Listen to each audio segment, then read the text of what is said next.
First contact. The Nelveri expedition vessel, Starweaver, glided silently through the void, its gleaming hull reflecting the light of an unfamiliar star. Commander Thela Vos stood at the observation deck, her four eyes scanning the holographic displays that surrounded her. The ship's sensors had detected something unusual, a small terrestrial planet orbiting at the edge of the habitable zone, one that wasn't recorded in any of their stellar charts. Strange that our preliminary surveys missed this, she murmured, her translucent fingers tracing the outline of the planet. The Nelveri Confederation had mapped this sector centuries ago. For a planet to remain undetected was highly unusual. Commander, her second-in-command, Rannick, approached with a concerned expression on his ridged face. The quantum signatures are anomalous. It's as if this planet exists in a state of partial quantum displacement. Thela's inner eyelids flickered, a sign of curiosity among her people. Explain. It appears to be partially phased out of our dimension. That's likely why our long-range sensors never detected it. Rannick's voice dropped. Commander, this suggests artificial intervention. The implications were staggering. No known species possess technology advanced enough to manipulate the quantum state of an entire planet. This discovery could reshape their understanding of the universe. Prepare a survey team, Thela ordered. I want boots on the ground within the cycle. The descent was turbulent. As their shuttle pierced the planet's atmosphere, strange energy readings fluctuated wildly on their instruments. The landscape below was a patchwork of forests and plains, but what caught their attention were the unmistakable signs of civilization. Geometric patterns too regular to be natural formations. When they landed in a clearing, the survey team emerged cautiously. The air was breathable, but carried unfamiliar scents, organic compounds their sensors couldn't identify. The gravity was slightly stronger than they were accustomed to, making their movements more labored. Life signs detected, announced Zev, their xenobiologist, examining his handheld scanner. Complex organisms. And, wait. His voice became hushed. Commander, I'm detecting technological signatures, advanced ones. Thela felt a ripple of excitement. Direction. Zev pointed toward a densely forested area, 2 kilometers that way. They moved as a unit, weapons ready but not drawn. The Nelveri were explorers first, warriors second. Their directive was to observe and document, to expand the Confederation's knowledge of the universe. But they were not foolish enough to venture unprepared into the unknown. The forest gave way to a valley, and what they saw there stopped them in their tracks. Nestled between rolling hills was a settlement, buildings constructed of materials that seemed to blend seamlessly with the natural environment. Energy signatures pulsed from structures that defied conventional engineering principles. By the void, Rannick whispered, "Who built this?" His question was answered when figures emerged from the settlement. They walked on 2 legs, had 2 arms, and possessed a symmetrical facial structure with forward-facing eyes. Their bodies were covered in artificial garments of various colors and designs. Thela's breath caught in her throat. Humans, she said, the word feeling strange on her tongue. The species was supposed to be extinct. According to Confederation records, humans had been a promising young race whose homeworld had been destroyed in a cataclysmic event centuries ago. Their few colony worlds had been too underdeveloped to sustain their civilization, and the species had been presumed lost. Yet here they were, not just surviving but thriving. The humans spotted them almost immediately. Instead of panic, their reaction was one of organized response. Some retreated into buildings while others moved forward, carrying devices that the Nelveri sensors identified as energy-based weapons. Hold position. Thela commanded her team. No threatening moves. A human stepped forward, taller than the others, with dark skin and what appeared to be decorative markings on their exposed arms. They spoke, their voice carrying across the distance in a language the Nelveri's universal translators couldn't decipher. Thela raised her empty hands in what she hoped was a universal gesture of peace. "We come with peaceful intentions," she said, knowing her translator would be equally useless to the humans. For several tense moments, both groups stood motionless. Then the human leader made a decision. They gestured toward the settlement and stepped back, clearly inviting the Nelvari to follow. Thela nodded to her team. "Stay alert, but respectful. We're guests here." The human settlement was more impressive up close. What had appeared to be simple structures were in fact complex systems of interconnected buildings, some extending deep underground. The technology was unlike anything in the Confederation, not more advanced necessarily, but fundamentally different in approach and execution. They were led to a circular building at the center of the settlement. Inside, the air was cool and filled with the soft hum of machinery. More humans awaited them, including one who sat in an elevated position, suggesting authority. This human, elderly by the appearance of wrinkled skin and gray hair, spoke at length while looking directly at Thela. When they finished, a younger human stepped forward holding a device that projected a holographic interface. "They're building a translation matrix," Rannick observed with appreciation. "Impressive adaptation speed." After several minutes of the human speaking into the device and adjusting its parameters, it emitted a series of tones followed by words in halting but understandable Nelvari standard. "Welcome to New Haven," the device translated. "I am Elder Sophia Chen. You stand on human soil." Thela stepped forward. "I am Commander Thela Voles of the Nelvari Confederation. We believe your kind to be lost to history." The translation device whirred as it processed her words. Elder Chen listened to the translation, then responded with a smile that revealed teeth, a gesture that among humans, Thela recalled from xenobiological studies, indicated friendliness rather than aggression. "The galaxy's knowledge of us is incomplete," came the translated reply. "By design." Over the next several hours, a remarkable exchange took place. The humans of New Haven had refined our translation device until conversation flowed almost naturally. They shared a communal meal, the Nelvari politely abstaining from foods their systems couldn't process, and began to build a tentative bridge of understanding. The human story was extraordinary. Their homeworld, Earth, had indeed been destroyed, not by a natural disaster as Confederation records suggested, but by a conflict with an advanced species they call the Harbingers. The few colony ships that escaped had employed experimental technology to hide themselves from detection. "Our ancestors built quantum displacement engines," explained a human named Dr. Marcus Rivera, who served as their chief scientist. "They phased our colony ships partially out of normal spacetime, making us invisible to conventional sensors." "That's how you've remained hidden all these centuries," Rannick said with newfound respect. "But why?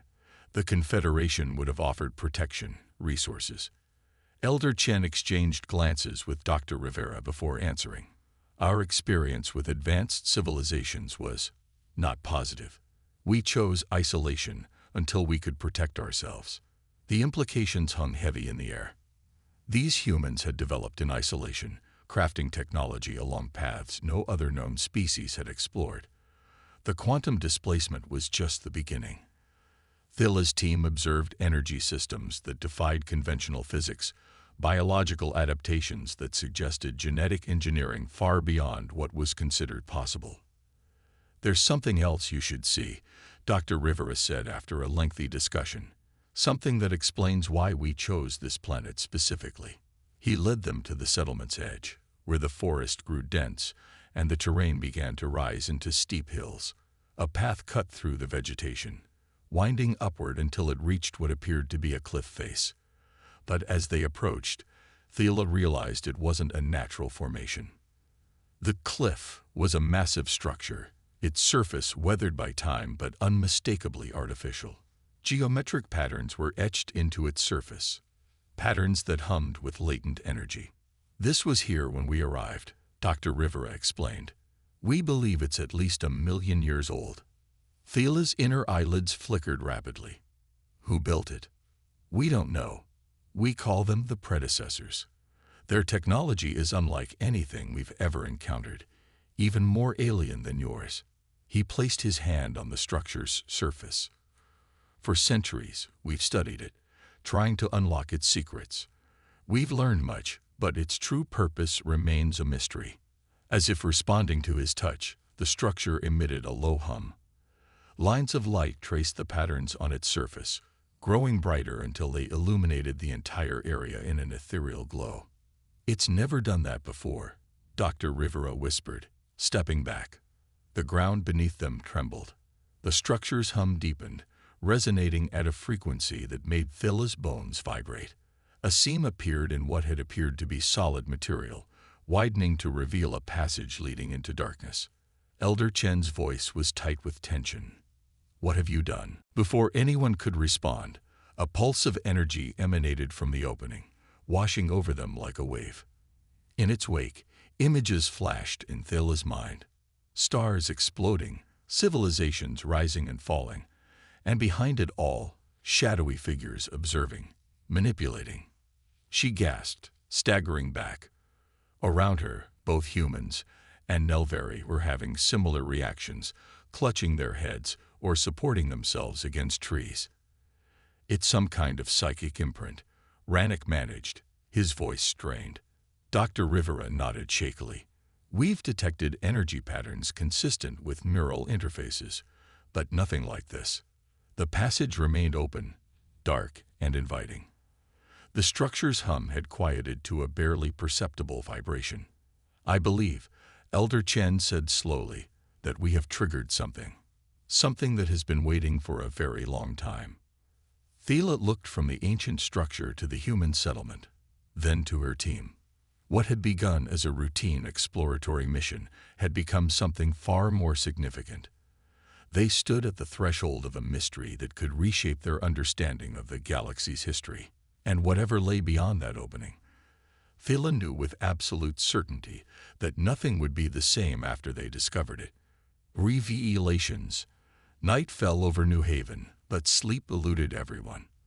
The ancient structure, which the humans had named the monolith, continued to emit pulses of energy at irregular intervals, each one carrying fragments of information too complex and alien to fully comprehend.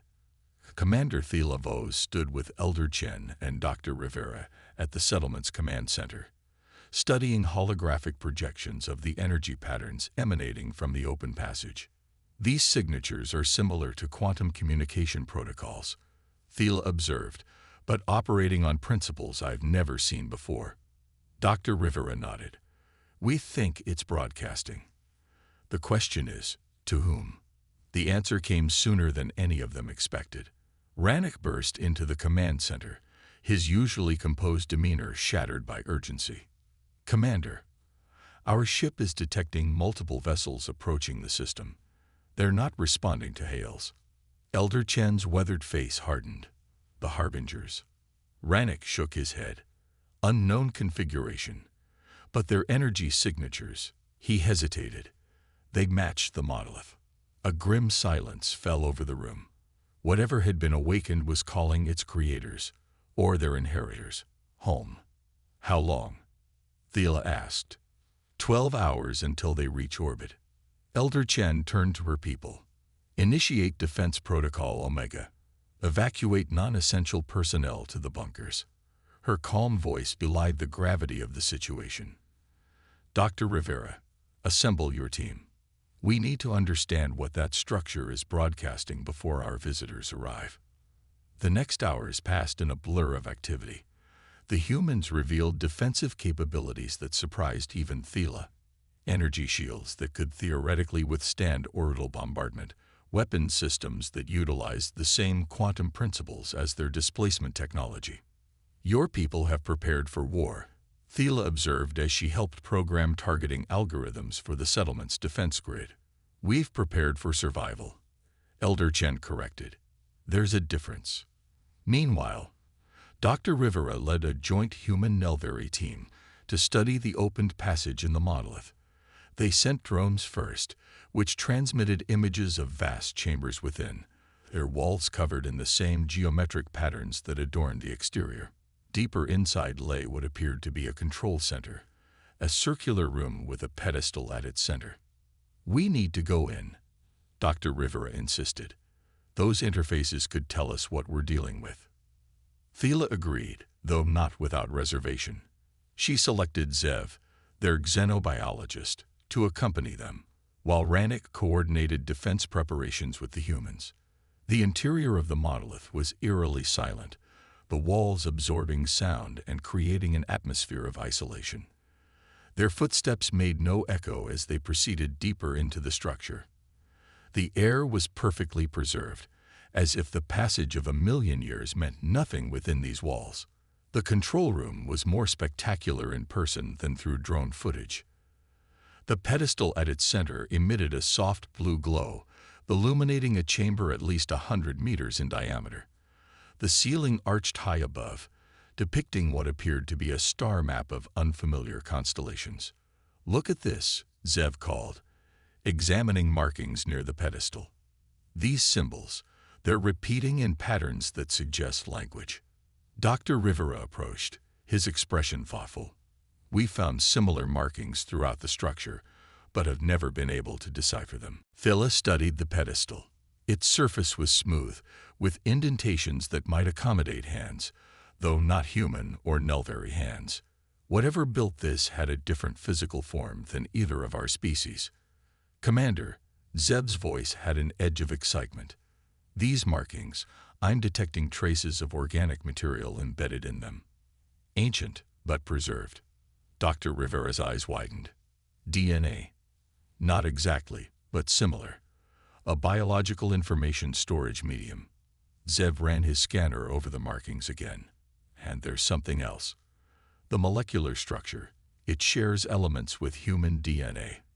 The revelation hung in the air between them. Dr. Rivera was the first to find his voice.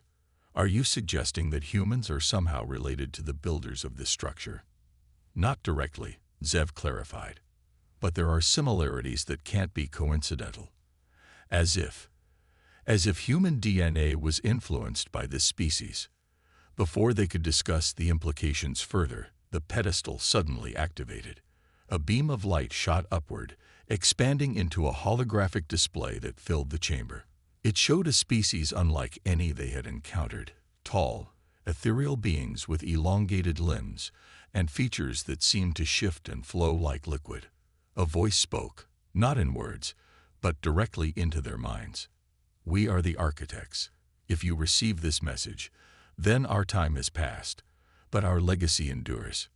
Images flooded their consciousness, the architects seeding countless worlds with life, guiding evolution across the galaxy, creating a vast network of interconnected species and civilizations.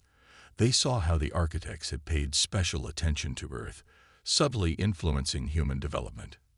Humanity was to be our successor. We saw in them the potential to transcend their physical limitations, to achieve what we could not. But we also saw danger, both from within and without. The images shifted to show conflict. The architects divided among themselves about humanity's future. Some wished to accelerate human development. Others feared what humans might become. In the midst of this division, a third faction emerged. Beings of pure energy who had once been architects, but had transcended physical form entirely. These became the harbingers.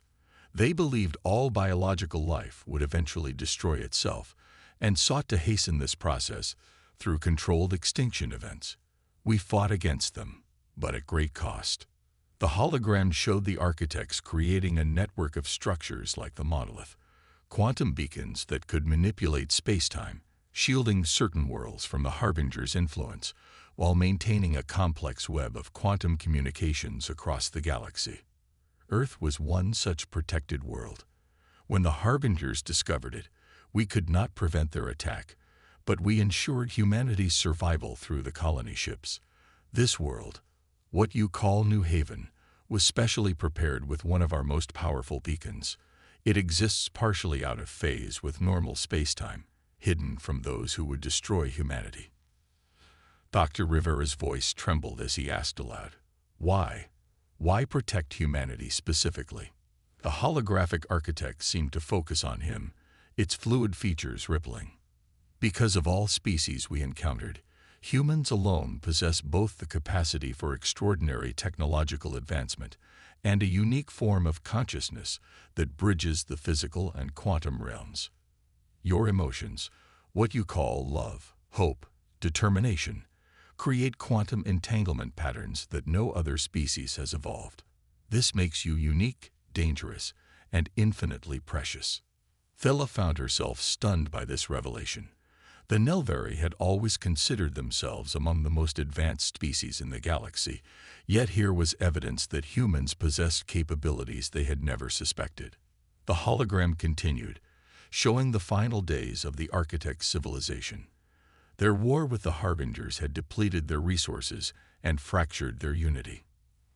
In a last desperate act, they had seeded the galaxy with their beacons, each containing the sum of their knowledge, waiting for the right combination of species to activate them. The arrival of both humans and Nelvari has triggered this beacon's awakening. It now calls to the others, creating a network that was meant to be the foundation of a new galactic order, one that could finally stand against the Harbingers.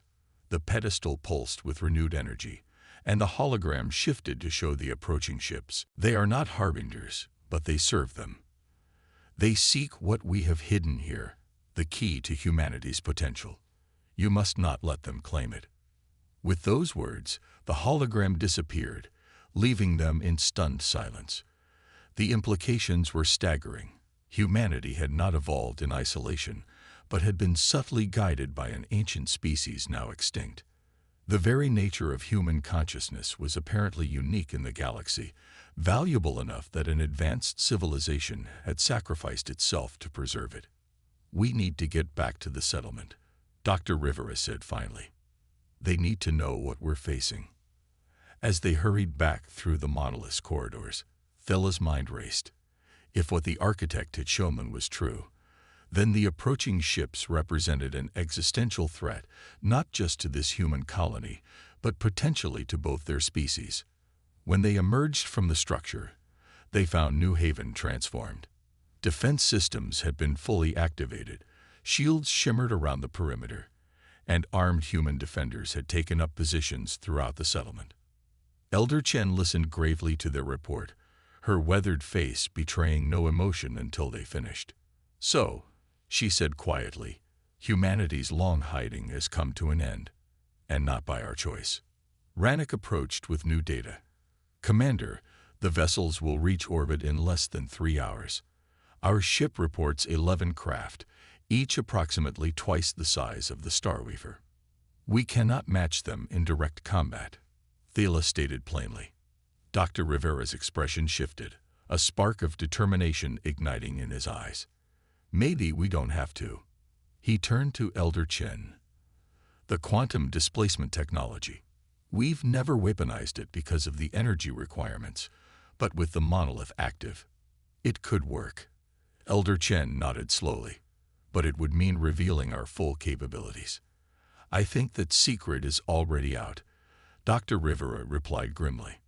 What followed was a flurry of activity as humans and Nelvari worked together to implement a desperate plan. The monolith's awakening had created a quantum resonance field that extended throughout the system. If they could amplify that field using New Haven's displacement technology, they might be able to phase the entire planet out of normal spacetime, making it effectively unreachable.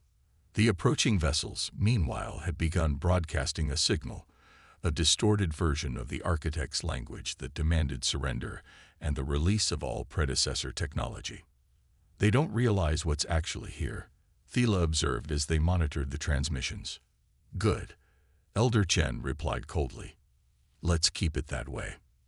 With less than an hour remaining before the vessels achieved orbit, the joint team had established connections between the settlement's power grid and the monolith. Energy surged through hastily constructed conduits, causing the ancient structure to pulse with increasing intensity. "The displacement field is expanding," Dr. Rivera reported, monitoring readings from a makeshift control station. "But it's unstable. We need more power to sustain it." Elder Chen turned to Thila. Your ship, it uses quantum fusion, doesn't it? Thela nodded, immediately understanding the implication. Rannick, contact the Starweaver. Tell them to divert all power from their engines to the transmission we're sending them. What happened next would later be described in Nelvari records as the New Haven Miracle. As the enemy vessels entered orbit and prepared attack formations, the monolith's energy surged to unprecedented levels. The quantum displacement field expanded rapidly, enveloping not just the settlement but the entire planet. From the perspective of the attackers, New Haven simply vanished, phased completely out of normal spacetime into a pocket dimension that the architects had created eons ago as a refuge. But the transition wasn't without consequences. The massive energy surge overwhelmed systems throughout the settlement. Power grids failed, buildings shook, and for a terrifying moment, it seemed as if they might have destroyed themselves in their attempt to escape. When the chaos subsided, Dr. Rivera stared at his instruments in disbelief. We're safe. The planet has fully phased into the quantum refuge dimension. They can't reach us here. Elder Chen's shoulders sagged with relief, though her expression remained vigilant. For how long? That's complicated, Dr. Rivera admitted. The monolith is stabilizing the transition, but we can't stay here indefinitely. This dimension wasn't designed for permanent occupation. Thela moved to a viewport, looking out at the sky that now shimmered with strange colors and patterns, the visual manifestation of their dimensional displacement. What happens now? Elder Chen stood beside her, gazing at the alien sky. Now, Commander Thela Vos of the Nelvari Confederation, we have a decision to make. For centuries, humanity has hidden from the galaxy, developing in isolation, preparing for a conflict we hoped would never come. That time has ended. She turned to face Thela directly. The architects chose humanity for a reason. They saw something in us that they believed was worth preserving at any cost. Perhaps it's time we discovered what that is. In the days that followed, as they worked to stabilize their dimensional refuge and plan their eventual return to normal space, humans and Nelvari forged an alliance unlike any in the known galaxy. The Nelvari shared their extensive knowledge of galactic politics and stellar cartography, while the humans revealed technological innovations that defied conventional understanding. Most significant was the discovery that the monolith contained not just the history of the architects, but their complete technological database, including weapons designed specifically to counter the Harbingers. With the humans' unique approach to quantum mechanics and the Nelvari's established interstellar presence, they began to formulate not just a defense, but a challenge to the Harbingers' dominion. 1 month after their dramatic escape, New Haven phased back into normal space, not in its original location, but in the heart of Nelvari territory, protected by the Confederation's most powerful defense fleet. The enemy vessels that had pursued them were long gone, but the threat they represented remained. On the observation deck of the Starweaver, now docked at New Haven's newly constructed spaceport, Thela stood with Elder Chen watching as human and Nelvari engineers worked together to build the first joint combat vessel, a ship that incorporated technologies from both species along with designs extracted from the monolith. Your people will change everything, Thela said softly. The Confederation has grown complacent, believing we understood the limits of what was possible. You've shattered those limits. Elder Chen smiled, a genuine expression that crinkled the corners of her eyes. And your people have given us something we've lacked for centuries, hope that we're not alone in this fight. As the new ship's quantum engines powered up for the first time, bathing the dock in ethereal blue light, Thela couldn't help but feel that they stood at the precipice of a new era. The galaxy had forgotten humanity once. It would not make that mistake again. Far across the galaxy, in dimensions beyond normal perception, the entities known as Harbingers sensed a disturbance in the quantum fabric, a pattern they had fought extinguished eons ago. Humanity had not only survived, it had found allies and uncovered the legacy of the architects. The final conflict, the one the architects had prepared for but could not themselves fight, was about to begin. And at its center stood the most improbable of champions, a species that had nearly been destroyed, only to emerge from the shadows stronger than ever before. The lost children of Earth had finally come home to claim their inheritance, and the galaxy would never be the same.